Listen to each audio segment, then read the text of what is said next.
Hello everyone, welcome to my YouTube channel pharmacology with Sahil. तो आज हम जीआईटी फार्माकोलॉजी को स्टार्ट कर रहे हैं आज से, और उसका जो फर्स्ट टॉपिक है पेप्टिक अल्सर। आज हम उसको कवर करेंगे कि पेप्टिक अल्सर क्या होता है, कौन कौन से कोज हैं जो पेप्टिक अल्सर करते हैं, या किस तरह से एसिड्स की सिक्रीशन और रेगुलेशन होती है, और कौन कौन सी ड्रग्स हैं जो हम पेप्टिक अल्सर में यूज़ करते हैं, द मैकेनिज्म ऑफ एक्शंस। तो आज हम ये सब जो है हम इस वीडियो में कवर करेंगे। तो अगर हम जेन्युइन बात करें कि पेप्टिक अल्सर होता क्या है, ठीक है। तो पेप्टिक अल्सर जनरली क्या है कि हमारे स्टमक की जो इनर लाइनिंग है, ठीक है, वो डैमेज हो जाती है, वो डिस्ट्रॉय हो जाती है, वो ब्रेक हो जाती है।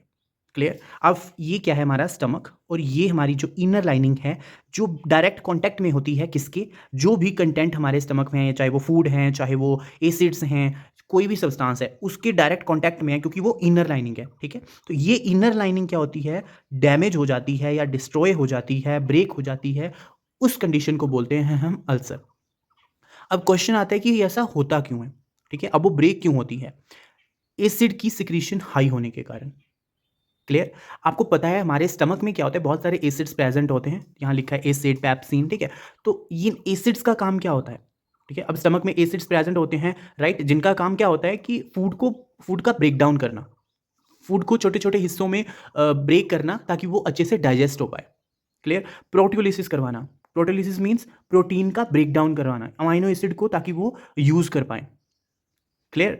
तो ये काम क्या होता है एसिड का। बट जब तक ये अपने एक नॉर्मल लेवल तक रिलीज होगा एसिड हमारी बॉडी में, तब तक वो अपना सही से काम करेगा, हमें गुड इफेक्ट देगा, हमारे फूड को ब्रेक करेगा, प्रोटियोलिसिस करवाएगा, अच्छे से डाइजेशन होगा। क्लियर। बट जब ये अपने लेवल से, अपने नॉर्मल लेवल से ऑप्टिमम लेवल को क्रॉस करके हाई होगा, ठीक है, जब अपने नॉर्मल लेवल से वो ऑप्टिमम लेवल को क्रॉस करके ज़्यादा सिक्रीट होना स्टार्ट कर देगा, तब वो बैड इफेक्ट अपना स्टार्ट करेगा देना। उसका बैड इफेक्ट क्या होगा, स्टमक की लाइनिंग का डिस्ट्रॉय होना, ठीक है। अब कोई भी चीज़ है, वो जब तक अपनी नॉर्मल कंसंट्रेशन में होती है, तब तक उसका हमें गुड इफेक्ट्स मिलते हैं, उसके अच्छे इफेक्ट्स हमें देखने को मिलते हैं, अच्छे रिजल्ट्स मिलते हैं। लेकिन जब वो चीज़ अपने ऑप्टिमम लेवल को क्रॉस करके ज़्यादा सिक्रीट होना स्टार्ट कर देती है, या ज़्यादा इफेक्टिव हो जाती है, तब उसके हमें साइड इफेक्ट्स या फिर बैड इफेक्ट्स मिलना स्टार्ट हो जाते हैं। एक एग्जाम्पल की से समझते हैं, जैसे हमारी जो पैरासीटामोल है, उसकी जो सबसे लास्ट डोज है वो 650 mg की टैबलेट आती है, राइट। अब उसकी 650 के आगे की mg की टैबलेट क्यों नहीं आती, क्यों हम पेशेंट को 2000 mg या 1000 mg की पीसीएम देते, ठीक है। क्योंकि वैसे तो स्टार्ट तो शायद 250 mg से पीसीएम स्टार्ट होती है, और लास्ट डोज जो उसकी है वो है 650। ऐसा क्यों, 650 के बाद क्यों नहीं, क्योंकि वो उसकी पीक है, ठीक है। उस कंसंट्रेशन के बाद अगर हम उसको देंगे, तो उसके साइड इफेक्ट्स आएंगे, उसके बैड इफेक्ट, वो टॉक्सिसिटी करना कोज करना स्टार्ट कर देगी, ठीक है। हाईएस्ट डोज है उसकी 650 mg। जब उससे उस ऑप्टिमम लेवल से वो उसकी डोज को हम 800 कर दें या 1000 कर देंगे, तब वो टॉक्सिसिटी प्रोड्यूस करना स्टार्ट कर देगी। उसी तरह जब तक ये एसिड्स हमारी बॉडी में एक नॉर्मल लेवल तक, जितना उनको होना चाहिए, तब तक रिलीज होते रहते हैं, तब तक हमें कोई बैड इफेक्ट नहीं मिलता, हमें कोई डिसीज नहीं होती, ठीक है। लेकिन जब वो अपनी सिक्रीशंस बढ़ा देते हैं, या एसिड का लेवल इंक्रीज हो जाता है, तब वो कोज करते हैं डिसीज को। उसी को यहाँ पे बोलते हैं पेप्टिक अल्सर। अब एसिड जब रिलीज होंगे, तो वो कहाँ जाएंगे, स्टमक में। अब एसिड आप लोग जानते हो, बहुत सारे एसिड अटैक्स होते हैं, तो स्किन क्या है, बिल्कुल जल जाती है। तो इट मीन्स एसिड कितने हार्मफुल हैं, ठीक है। और वो एसिड हम हमारी बॉडी में है, तो वही एसिड जब ज़्यादा हो जाएगा, तो हमारी बॉडी में भी जहाँ पे वो प्रेजेंट है, वो इनर लाइनिंग को इफेक्ट करना स्टार्ट कर देगा। क्लियर। इसीलिए जब हमारे स्टमक की या हमारे डोडेनम की लाइनिंग जो है वो डैमेज हो जाती है, डिस्ट्रॉय हो जाती है, उस कंडीशन को हम पेप्टिक अल्सर बोलते हैं। आई होप आपको क्लियर हुआ होगा। अगर आगे देखें तो etiology, the etiology of peptic ulcer is not clearly known, ठीक है। जो इटियोलॉजी है, मतलब मेन जो किस वजह से ये अल्सर हो रहा है, उसका कोज किसी को पता नहीं है अभी तक। हम जस्ट एज्यूम करते हैं, ये एजम्पशंस लगाते हैं कि एसिड की ज़्यादा सिक्रीशन होने की वजह से भी ऐसी कंडीशन होती है, इसलिए हम बोलते हैं कि एसिड की सिक्रीशन होने की वजह से पेप्टिक अल्सर हो रहा है। लेकिन इसका ये कोई एग्जैक्ट कोज नहीं है, या अभी तक हमें इसका पूरा पता नहीं चला, इस पर अभी भी स्टडीज़ हो रही हैं कि ऐसा क्यों होता है। लेकिन ये हमारी एक एजम्पशन है कि हो सकता है कि एसिड की सिक्रीशन ज़्यादा होने की वजह से ये कंडीशन बन रही है। क्लियर। अब अगर हम बात करते हैं आगे, peptic ulcer results probably due to imbalance between, ये एजम्पशन है कि ये क्यों होता है, किसके इम्बैलेंस की वजह से होता है। अब हमारी बॉडी में दो फैक्टर्स होते हैं, aggressive factor and defensive factor, ठीक है। अब इनके नाम से ही, एग्रेशन और डिफेंस से ही हमें पता चल रहा है, एक का काम होगा कि वो हमें हार्म करेगा, दूसरा हमें डिफेंस मतलब हमें प्रोटेक्ट करेगा, राइट। एग्रेसिव फैक्टर्स में आते हैं एसिड्स, पेप्सिन, एच पाइलोरी, और डिफेंसिव फैक्टर में आते हैं mucus, bicarbonate and prostaglandins. Clear. अब ये एग्रेसिव फैक्टर्स का काम क्या होता है, ये बहुत एग्रेसिव होते हैं, लाइक एसिड्स। ठीक है, एसिड सेफ नहीं होते हैं। ठीक है, एसिड बहुत हार्मफुल होते हैं हमारे लिए। तो लेकिन अब इन एसिड्स का क्या है, ये जो पेप्सिन है या एसिड्स हैं, इनका काम क्या है, इनका काम है फूड को ब्रेक डाउन करना, प्रोटियोलिसिस करवाना। ठीक है, तो अब ये एसिड्स, इसका मतलब एसिड हमें हमें जरूरी है, इनकी नीड है हमें अपने फूड और प्रोटीन को ब्रेक डाउन करके उनको अपने यूज में लाने के लिए। क्लियर। तो ये जरूरी है, तो ये रिलीज होते हैं हमारी बॉडी में, लेकिन एक ऑप्टिमम लेवल तक। जब ये एसिड ज़्यादा सिक्रीट होना स्टार्ट कर देते हैं, तब हमारे ये डिफेंसिव फैक्टर जो होते हैं वो एक्टिवेट होते हैं और हमें उस एसिड से प्रोटेक्ट करते हैं। अब यहाँ पे है म्यूकस। म्यूकस किस तरह से प्रोटेक्ट करेगा, जब आपका एसिड की सिक्रीशन जो स्टमक में HCl की सिक्रीशन ज्यादा हो गई है। क्लियर। क्यों, एग्रेसिव फैक्टर की वजह से। तो डिफेंसिव फैक्टर क्या करेगा, वो म्यूकस को सिक्रीट करना स्टार्ट कर देगा। म्यूकस जब सिक्रीट होगा तो ये क्या होता है, एक जेली लाइक सब्सटेंस होता है जो इस जो इनर लाइनिंग है उसके ऊपर एक अपनी कवरिंग बना लेगा। क्लियर। अब इस HCl, यहां पे HCl है और ये जो इनर लाइनिंग है, इन दोनों के बीच एक बैरियर आ गया, किसका, म्यूकस का। अब ये HCl इस म्यूकस की मेम्ब्रेन को क्रॉस करके इनर लाइनिंग तक नहीं पहुंच पाएगा और उसको डैमेज नहीं कर पाएगा। क्लियर। तो इस तरह से क्या हुआ, एग्रेसिव फैक्टर ने एसिड्स को रिलीज करा, जब नॉर्मल थे तब तक ठीक था, लेकिन जब इसने ज्यादा रिलीज करना स्टार्ट कर दिया तो डिफेंसिव फैक्टर ने म्यूकस को सीक्रेट करना स्टार्ट कर दिया, और म्यूकस ने इनर लाइनिंग के ऊपर अपनी एक मेम्ब्रेन बना ली, जिसको एसिड क्रॉस नहीं करेगा तो इनर लाइनिंग डैमेज नहीं होगी एसिड्स के कारण। क्लियर। दूसरा काम क्या होता है, बाइकार्बोनेट्स। ये क्या करते हैं, ये उसको न्यूट्रल या एल्किलाइन करने का काम करते हैं। ठीक है, जब एसिड की सिक्रीशन ज़्यादा हो जाएगी तो ये बाइकार्बोनेट को रिलीज करना स्टार्ट करेंगे। वो क्या करेंगे, वो उसको एल्केलाइन बनाएंगे, जिससे क्या हो जाएगा, वो जो वहाँ का इन्वायरमेंट न्यूट्रल हो जाएगा। जब न्यूट्रल हो जाएगा तो वो तो लाइनिंग को इफेक्ट नहीं करेगा, क्योंकि कर तो एसिड्स रहे थे। क्लियर। तो ये दो फैक्टर जब इम्बैलेंस हो जाते हैं तब ये कंडीशन बनती है। ठीक है, अब मान लो आपके जो डिफेंसिव फैक्टर्स हैं और एग्रेसिव फैक्टर इसमें इम्बैलेंस हो गए हैं, तो एसिड की सिक्रीशन ज़्यादा हो रही है, लेकिन जो आपके डिफेंसिव फैक्टर हैं वो म्यूकस, बाइकार्बोनेट, प्रोस्टाग्लैंडिन, इनको रिलीज ही नहीं कर पा रहा है। ठीक है, अब जब इनका रिलीज नहीं होगा तो एसिड, पेप्सिन वगैरह, इनका तो ये तो एग्रेसिव फैक्टर से रिलीज हो रहे हैं, इनकी तो कंसंट्रेशन बढ़ती जाएगी ना, जो उनको प्रोटेक्ट कर रहे थे म्यूकस, बाइकार्बोनेट, अब वो नहीं हो रहे हैं प्रोड्यूस या रिलीज। तो ये क्या हुआ, इम्बैलेंस हो गए कि एग्रेसिव फैक्टर्स तो अपना काम प्रॉपर्ली कर रहे हैं, उनको एसिड को रिलीज करना है वो कर रहे हैं, लेकिन डिफेंसिव फैक्टर का काम है जब एसिड ज्यादा हो जाएगा तो उससे हमारी बॉडी को प्रोटेक्ट करना, लेकिन वो अपना काम प्रॉपर्ली नहीं कर रहा है किसी भी वजह से। क्लियर। तो जब इनमें इम्बैलेंस हो जाता है उस कंडीशन को बोलते हैं पेप्टिक अल्सर, क्योंकि जब ये इम्बैलेंस हो जाएगा तो एसिड लाइनिंग मेम्ब्रेन को डिस्ट्रॉय करना स्टार्ट कर देंगे, उसी कंडीशन को बोलते हैं हम अल्सर। आई होप आपको समझ आया होगा। उसके बाद excessive use of alcohol, tea, coffee and certain drugs like corticosteroids, reserpine, indomethacin also cause ulcer. ठीक है, ये जो कुछ ड्रग्स हैं या जो हमारे अल्कोहल वगैरह, ये भी जो हैं वो अल्सर कोज करते हैं। ठीक है, क्योंकि इनमें क्या होते हैं, एसिड्स प्रेजेंट। अब एक है गैस्ट्रिक अल्सर, एक है ड्यूडेनल अल्सर। क्लियर। जब ये जो हमारा स्टमक की है, ये जो लाइनिंग है, यहाँ पे जो इस वो है अल्सर है, ठीक है, यहाँ की जो लाइनिंग डिस्ट्रॉय होगी उसको बोलते हैं गैस्ट्रिक अल्सर, और यहाँ पे जो आपका ड्यूडेनम पार्ट होता है, लास्ट स्टमक का लास्ट पार्ट, इसमें अगर आपकी लाइनिंग जो है वो डैमेज होती है उसको बोलते हैं ड्यूडेनल अल्सर। क्लियर। तो अब ये हो सकते हैं, गैस्ट्रिक अल्सर हो सकता है, आपको ड्यूडेनल अल्सर हो सकता है, और एक कोज हो सकता है आपका स्ट्रेस। ठीक है, स्ट्रेस की वजह से भी क्या होता है, इनडायरेक्टली सिक्रीशंस आपकी बॉडी में बढ़ जाती हैं।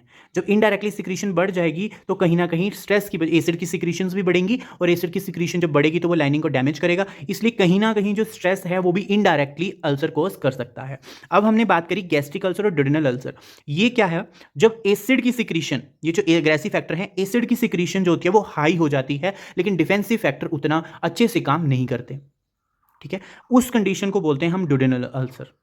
ठीक है, जब एसिड की सिक्रीशन हाई है लेकिन जो हमारे डिफेंसिव फैक्टर हैं वो अच्छे से काम नहीं कर पा रहे, तो उस कंडीशन को बोलते हैं ड्यूडेनल अल्सर। लेकिन गैस्ट्रिक अल्सर में क्या होता है, जो हमारा एसिड की सिक्रीशन है वो नॉर्मल है। ठीक है, वो नॉर्मल है, बट जो डिफेंसिव फैक्टर हैं वो कम हो गए हैं। समझ आ रहा है। जो ड्यूडेनल अल्सर है इसमें क्या होता है कि एसिड की सिक्रीशन बहुत ज़्यादा हाई हो गई है और हमारे डिफेंसिव फैक्टर इतने कैपेबल नहीं हो पा रहे कि वो हमें इन एसिड से प्रोटेक्ट कर पाए, वो होगा ड्यूडेनल अल्सर, जिसमें एसिड जो है वो नॉर्मली जितने सिक्रीट हो रहे हैं उतने ही सिक्रीट हो रहे हैं, लेकिन जो डिफेंसिव फैक्टर है उनका लेवल डिक्रीज हो गया है, उसकी वजह से जो अल्सर होगा वो होगा गैस्ट्रिक अल्सर। क्लियर। अब हम बात करते हैं एसिड की, HCl जो होता है हमारे स्टमक में, जो कि रिस्पॉन्सिबल होता है फूड वगैरह के ब्रेकडाउन के लिए, उसकी रेगुलेशन कैसे होती है। ये डायग्राम बहुत इंपॉर्टेंट है। ठीक है, यहीं पर आपकी जो ड्रग्स हैं उनके मैकेनिज्म भी यहीं पे आपके कवर हो जाएंगे, उसके लिए आपको अगर और थ्योरेटिकल थ्योरी को पढ़ना इतना नहीं रहेगा, क्योंकि यहाँ पे वो भी कवर हो जाएंगे इस वीडियो के थ्रू, इस डायग्राम के थ्रू। अब हम बात करते हैं, ये है हमारा सबसे पहले जो आपको दिख रहा होगा, ये हमारी ब्लड वेसल। क्लियर। ये जो इस तरह का यू शेप का आपको दिख रहा है, ये है हमारा पेराइटल सेल। पहली बात, ये जो हमारा HCl होता है, ये कहाँ से रिलीज होता है? पेराइटल सेल से। क्लियर। ये है हमारा पेराइटल सेल, ये है बीच का स्पेस जिसको हम बोलते हैं लुमेन। क्लियर। अब ये यहाँ पे कुछ रिसेप्टर्स हैं जिनको हम बाद में डिस्कस करते हैं। अब क्या होता है, ये है हमारा CO2 कार्बन डाइऑक्साइड। बहुत सारी मेटाबॉलिक रिएक्शंस होती हैं हमारी बॉडी में, अपने बायोकेमिस्ट्री में पढ़ा होगा, बहुत सारी रिएक्शंस चलती रहती हैं हमारी बॉडी में। क्लियर। तो मेटाबॉलिक रिएक्शंस क्या करती हैं? वो प्रोड्यूस करती हैं carbon dioxide inside the parietal cell. Clear. Metabolic reaction से पेराइटल सेल में हमारे पास आया कार्बन डाइऑक्साइड। ये कार्बन डाइऑक्साइड क्या करता है? ये वाटर के साथ रिएक्ट करके कन्वर्ट हो जाता है H2CO3 मीन्स कार्बोनिक एसिड में। Clear. Carbon dioxide metabolic reaction से आया और वाटर के साथ रिएक्ट करके उसने कार्बोनिक एसिड बनाया। अब क्या होगा, जो ये कार्बोनिक एसिड है ये ब्रेक डाउन होता है with the help of enzyme carbonic anhydrase. ठीक है, तो ये कार्बोनिक एसिड जब ब्रेक डाउन होता है in the presence of carbonic anhydrase, तो ये टूटता है, एक तो H पॉजिटिव आयन प्रोटॉन, दूसरा ये बाइकार्बोनेट। ठीक है, कार्बोनिक एसिड का ब्रेकडाउन हुआ with the help of enzyme carbonic anhydrase, breakdown हुआ बाइकार्बोनेट्स में और H पॉजिटिव आयंस में। अब ये जो ब्लू कलर के आप तीन देख रहे हो, ये ट्रांसपोर्टर्स हैं। क्लियर। फर्स्ट ट्रांसपोर्टर की बात करते हैं, लेट मी शो यू। ये ट्रांसपोर्टर है। क्लियर। अब यहाँ पे जब CO2 और वाटर मिलकर कार्बोनिक एसिड को बना रहे हैं और उसका ब्रेकडाउन करके बाइकार्बोनेट और H पॉजिटिव आयंस को बना रहे हैं, तो ये क्या करेगा? अब ये प्रोसेस यहाँ पे हो रही है, तो इसको अब कहीं ना कहीं जाना है। क्लियर। तो ये एक ट्रांसपोर्टर है, ये क्या करेगा? ये H पॉजिटिव आयन जितने भी यहाँ पे होंगे उनको यहाँ पर मूव कर देगा। ठीक है, ये है हमारा ल्यूमेन, मीन मान लो स्टमक। तो ये क्या करेगा? इस सिंपोर्टर के थ्रू H पॉजिटिव आयंस को बाहर देगा, निकालेगा और पोटाशियम को अंदर ले आएगा पेराइटल सेल में। क्लियर। हाइड्रोजन आयंस का इफ्लक्स होगा और पोटाशियम आयन का इनफ्लक्स होगा। क्लियर। तो हाइड्रोजन आयंस तो चले गए बाहर, अब बचा हमारा बाइकार्बोनेट।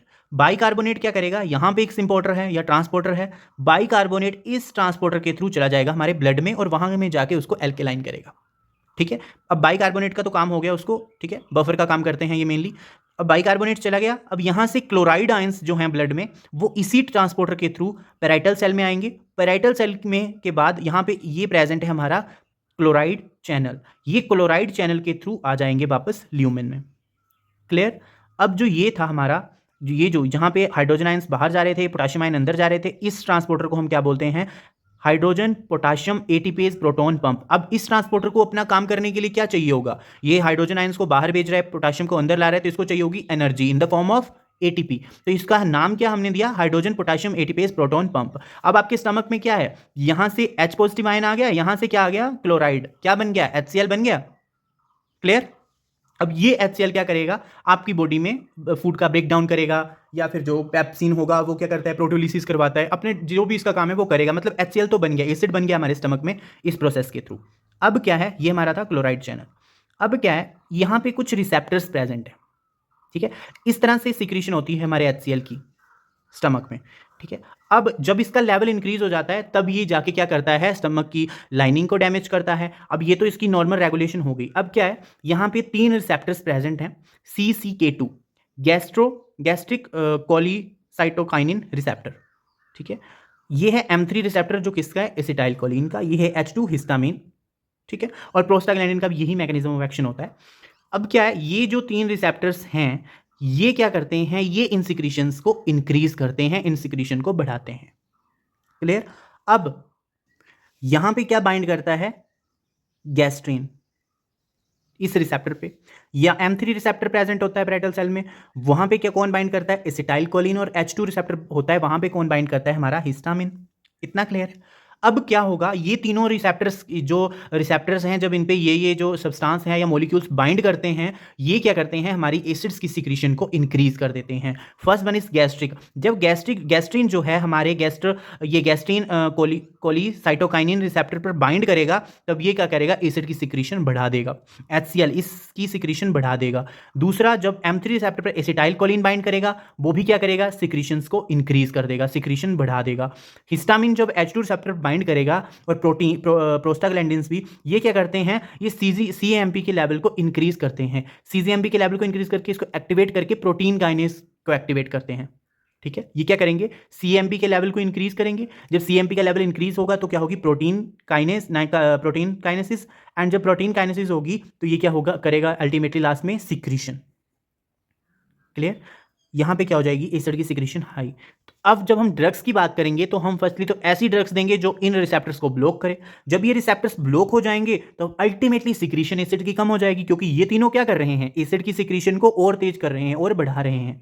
ठीक है, तीनों क्या है, एक बोल सकते हैं हम एक्साइटेटरी काम कर रहे हैं। एक्साइटेटरी का काम क्या होता है, हर चीज़ को, जैसे हार्ट रेट को बढ़ाना, जो जितनी सिक्रीशंस हो रही हैं उनको इंक्रीज कर देना, उनको फास्ट कर देना। तो उसी तरह जब गैस्ट्रिन, एसिटाइलकोलिन, हिस्टामिन, प्रोस्टाग्लैंडिन इन रिसेप्टर पर बाइंड करते हैं तो वो एसिड की सिक्रीशंस को और हाई करते हैं और इंक्रीज कर देते हैं। जब एसिड की सिक्रीशन इंक्रीज हो जाती है तब वो जाके अल्सर कोज करती है, वो मेम्ब्रेन को डैमेज करना स्टार्ट कर देती है। क्लियर, अब यहाँ पे देखो, अगर हम स्ट्रैटेजी की बात करें तो या तो हम एसिड जो है उसको सिक्रीशन को उसकी डिक्रीज कर दें, कि जो एसिड बन रहा है उसको सिक्रीशन कम कर दें। जैसे कि हमने अभी बात करी कि हम ये जो रिसेप्टर पर ड्रग बाइंड कर रहे हैं, मॉलिक्यूल्स और ड्रग्स, इनको इनहिबिट कर दें रिसेप्टर को, ताकि यहाँ पे ये जो एसिटाइलकोलिन है, हिस्टामिन है, ये बाइंड ना करे और हमारी सिक्रीशन इंक्रीज ना हो। दूसरे क्या होते हैं, या तो हम प्रोटेक्ट करें, ठीक है, या तो हम अपनी लाइनिंग को, इनर लाइनिंग को प्रोटेक्ट कर लें अल्सर से। कैसे डिक्रीज करें, कैसे करेंगे एसिड की सिक्रीशन को, ठीक है, जो एसिड ज़्यादा हो रहा है सिक्रीशन उसको कम कैसे करेंगे, या तो हिस्टामिन के एक्शन को ब्लॉक करके, या फिर एसिटाइलकोलिन के रिसेप्टर को ब्लॉक करके, या फिर हम ये जो हाइड्रोजन पोटेशियम एटीपीएस जहाँ से HCl बन रहा है उसी को इनहिबिट कर दें। क्लियर, या फिर हम जो गैस्ट्रिक जहाँ पे बाइंड कर रहा था CCK2 रिसेप्टर पे, उसको इनहिबिट कर दें, उसको ब्लॉक कर दें, ताकि वो गैस्ट्रिन को बाइंड ना हो पाए और डिक्रीज हो जाए लेवल एसिड का। या फिर हम डिक्रीज करें गैस्ट्रिक लेवल को, विच इंक्रीज H पाइलोरी। ठीक है, गैस्ट्रिन के लेवल को भी इंक्रीज करें। H पाइलोरी जो है इसका मैकेनिज्म एक्शन हम लास्ट में अलग से पढ़ेंगे। या फिर हम क्या करें, neutralising the acid already secreted acid, या फिर जो एसिड सिक्रीट हो चुका है एक बार हमारी बॉडी में उसको हम न्यूट्रलाइज कर दें। ठीक है, जब तक वो एसिड है तब तक ही वो बैड इफेक्ट शो करेगा, इसलिए हम उसको कुछ ऐसी ड्रग्स ने लाइक एंटी एसिड जो उस एसिड को न्यूट्रलाइज कर दें, तब भी हम खुद को प्रोटेक्ट कर सकते हैं। तीसरा, हम प्रोटेक्ट कर सकते हैं अल्सर से। कैसे, वो हम आगे डिस्कस करेंगे कि अल्सर से लाइनिंग को कैसे प्रोटेक्ट करेंगे। अब जब हम बात करते हैं अब क्लासिफिकेशन की, drugs use in peptic ulcer, जो ये फर्स्ट कैटेगरी है, इसमें हमारे पास आती हैं 4। फर्स्ट क्या है, गैस्ट्रिक एसिड सिक्रीशन इनहिबिटर, कि जो एसिड सिक्रीट हो रहा है उसको हम इनहिबिट कैसे कर सकते हैं। क्लियर, फर्स्ट है H2 एंटी हिस्टामिनिक, जिसमें स्मैटिडिन, रेनाटिडिन, फोमैटिडिन, रोक्साटिडिन एंड लेफ्टिडिन। उसके बाद आते हैं एंटीकोलिनर्जिक, जिसमें आते हैं पेरेंजिपिन, प्रोपेंथिलीन एंड फिनोनियम। ठीक है, उसके बाद आते हैं PPI, protein pump inhibitors, omeprazole, esomeprazole, pantoprazole, lansoprazole and ilaprazole. उसके बाद आते हैं प्रोस्टाग्लैंडिन एनालॉग, जिसमें आते हैं मिसोप्रोस्टोल। अब इनका मैकेनिज्म ऑफ एक्शन देखो, ये मेरे पास एक दूसरा वो है, उसी का स्ट्रक्चर। ये जो ड्रग्स थे H2 एंटी हिस्टामिनिक, अब हिस्टामिन आके इस रिसेप्टर पर बाइंड कर रहा था, देन सिक्रीशंस को इंक्रीज कर रहा था, राइट। ये क्या है, एंटी हिस्टामिनिक। जब ये ड्रग्स हैं लाइक सिमेटिडिन क्या करेगी, इस रिसेप्टर को ब्लॉक कर देगी। जब ये रिसेप्टर ब्लॉक हो जाएगा, हिस्टामिन आएगा लेकिन इस रिसेप्टर पर बाइंड नहीं कर पाएगा। जब इस रिसेप्टर पर बाइंड नहीं कर पाएगा तो एसिड की सिक्रीशन को बढ़ा नहीं पाएगा, तो क्या हो जाएगा, एसिड की सिक्रीशन डिक्रीज। फर्स्ट मैकेनिज्म हो गया। सेकंड है हमारे एंटीकोलिनर्जिक्स। एंटीकोलिनर्जिक का कौन सा रिसेप्टर है, यहाँ पे M3 रिसेप्टर। यहाँ पे कौन बाइंड कर रहा है, आके एसिटाइलकोलिन। एसिटाइलकोलिन जब इस M3 रिसेप्टर पर बाइंड कर रहा है, वो क्या कर रहा है, एसिड की सिक्रीशन को इंक्रीज कर दे रहा है। एसिड की सिक्रीशन इंक्रीज हो रही है तो हमें वो क्या करेगा, अल्सर कोज करेगा। तो हमारे जो एंटीकोलिनर्जिक ड्रग्स हैं लाइक पेरेंजिपिन, प्रोपेंथिलीन, फिनोनियम, ये क्या करेंगे, इस रिसेप्टर को ब्लॉक कर देंगे। जब ये रिसेप्टर ब्लॉक हो जाएगा तो क्या एसिड की सिक्रीशन को इंक्रीज कर पाएगा, नहीं कर पाएगा। इस तरह से हम एसिड की सिक्रीशन को कम कर सकते हैं। Third one is proton pump inhibitors, omeprazole, ये सारी जो ड्रग्स हैं ये क्या करेंगी, ये जो सिम्पोर्टर है इसको इनहिबिट कर देंगी कुछ टाइम के लिए। क्लियर, जब यही इनहिबिट हो जाएगा, जो HCl यहाँ से आके यहाँ स्टमक में HCl बन रहा था, पेराइटल सेल से आ रहा था, और जिस रास्ते से आ रहा था उस रास्ते को हमारी ड्रग्स योमिप्राजोल वगैरह इनहिबिट कर देंगी। जब ये सिम्पोर्टर कौन सा, hydrogen potassium ATPase proton pump, ये इनहिबिट हो जाएगा, HCl की सिक्रीशन अल्टीमेटली स्टमक में क्या हो जाएगी, डिक्रीज। इसका मैकेनिज्म ऑफ एक्शन हो गया। सेम एज प्रोस्टाग्लैंडिन्स का भी होता है। ये क्या करती हैं, ये मेम्ब्रेन पे बाइंड करके CMP के लेवल को इंक्रीज करती हैं, देन प्रोटीन काइनेस को एक्टिवेट करती हैं। प्रोटीन काइनेस से क्या होती है, सिक्रीशन इंक्रीज। तो प्रोस्टाग्लैंडिन जो ड्रग होगी ये भी जो है CMP के लेवल को डिक्रीज कर देगी और आगे की प्रोसेस नहीं होगी, तो एसिड की सिक्रीशन अल्टीमेटली क्या हो जा रही है, डिक्रीज। तो ये था इन ड्रग्स का मैकेनिज्म ऑफ एक्शन। ठीक है, तो यहाँ पे अगर आप इसको समझ लोगे, ये जो डायग्राम है, तभी आपके इन ड्रग्स के मैकेनिज्म ऑफ एक्शन जो है यहीं पे के क्लियर हो जाएंगे। तो हमने अभी तक 3 ड्रग्स जो एक कैटेगरी की में 4 ड्रग्स थी, 1 2 3 4 उनको कवर करा है ये।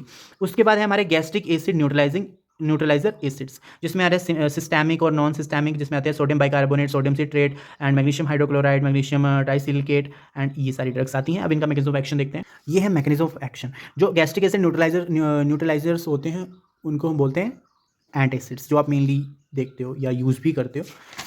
ये है सोडियम बाइकार्बोनेट और सोडियम सिट्रेट, इस तरह की जो ड्रग्स हम यूज़ करते हैं। अब इसमें क्या होता है, ये हमारा स्टमक है, स्टमक में क्या होता है HCl। क्लियर। अब क्या होगा जब हम एंट एसिड देते हैं, मेनली वो क्या होते हैं, सोडियम बाइकार्बोनेट्स। ठीक है।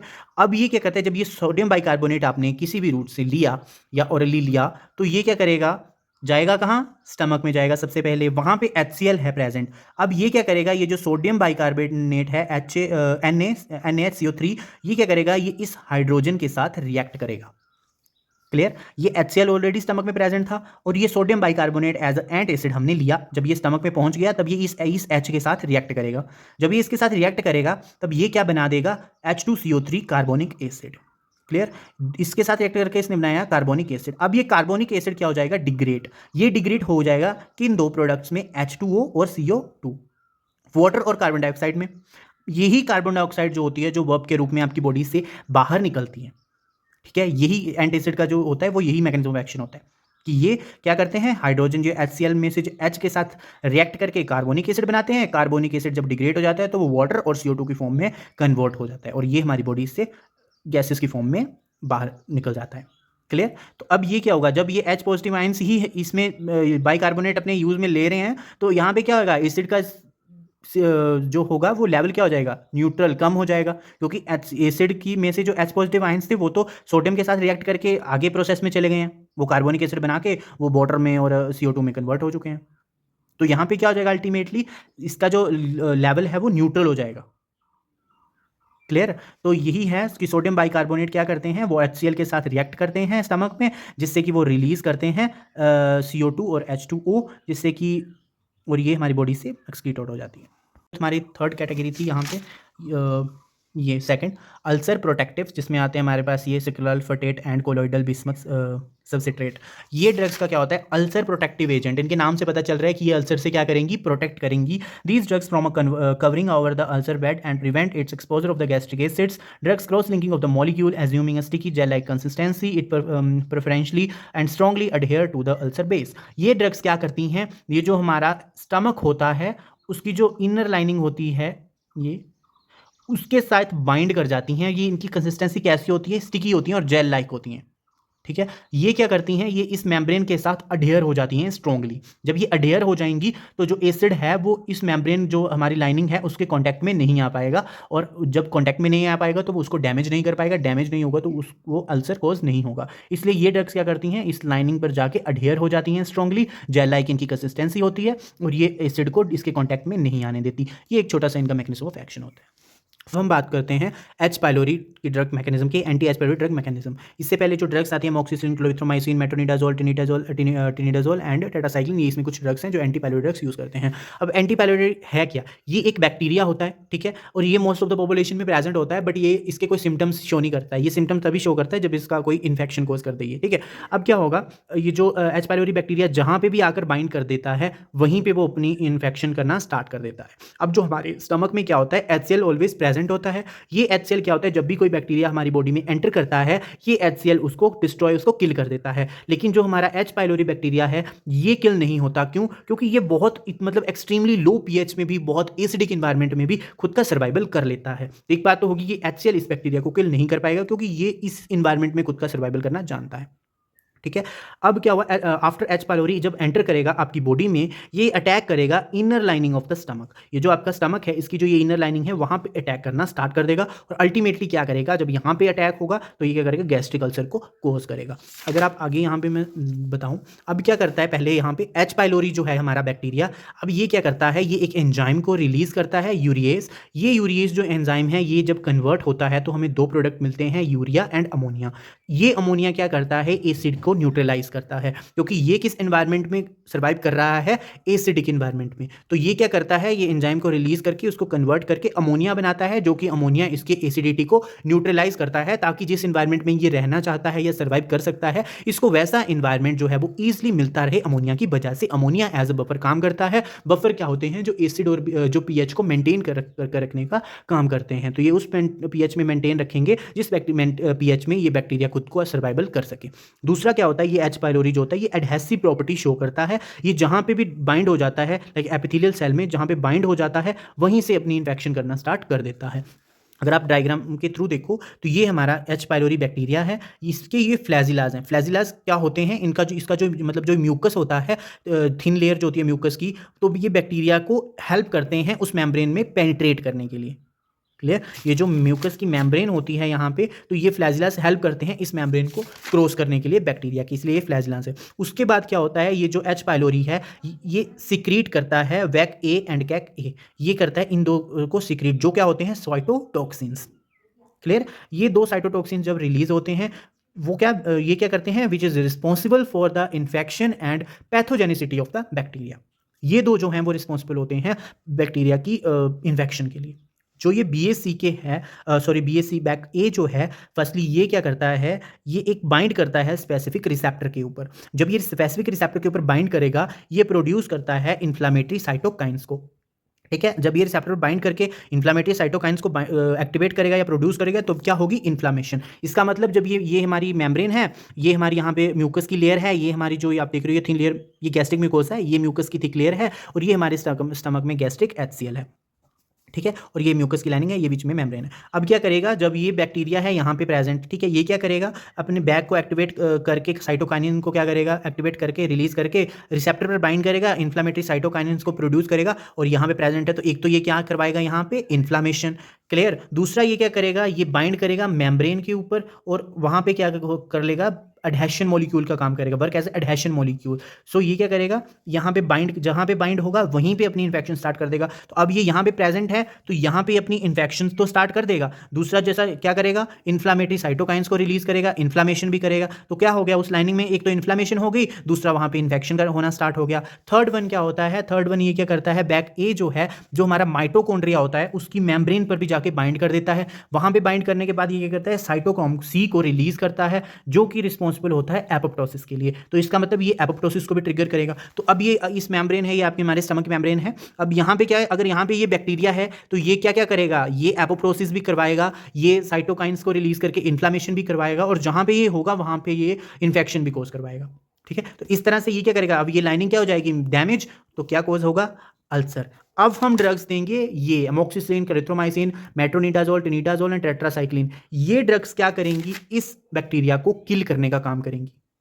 ठीक है? अब बैक्टीरिया को सर्वाइव करने के लिए क्या चाहिए, वो अपनी सेल वॉल बनाता है, प्रोटीन सिंथेसिस करता है, ताकि वो अपने जैसे बैक्टीरिया को की डिवीजन कर सके, रेप्लिकेट कर सके। तो ये ड्रग्स क्या कर देती हैं, उसकी जो प्रोटीन सिंथेसिस है या सेल वॉल सिंथेसिस है, उसको क्या कर देती हैं, डिस्टर्ब कर देती हैं। जब वो डिस्टर्ब हो जाती हैं, तो ये प्रॉपर्ली अपना प्रोटीन्स की फॉर्मेशन या सेल वॉल सिंथेसिस नहीं कर पाता, और अल्टीमेटली बैक्टीरिया क्या हो जाता है, किल। तो इस तरह से जो हमारी एंटी एच पाइलोरी ड्रग्स हैं, ये भी पेप्टिक अल्सर में यूज होती हैं। तो ये था हमारा आज का पेप्टिक अल्सर। आई होप आपको समझ आया होगा। Thanks for watching this video. अगर आपके लिए थोड़ा सा भी हेल्पफुल रहा हो तो please like, share and subscribe my YouTube channel pharmacology with Sahil. Thank you.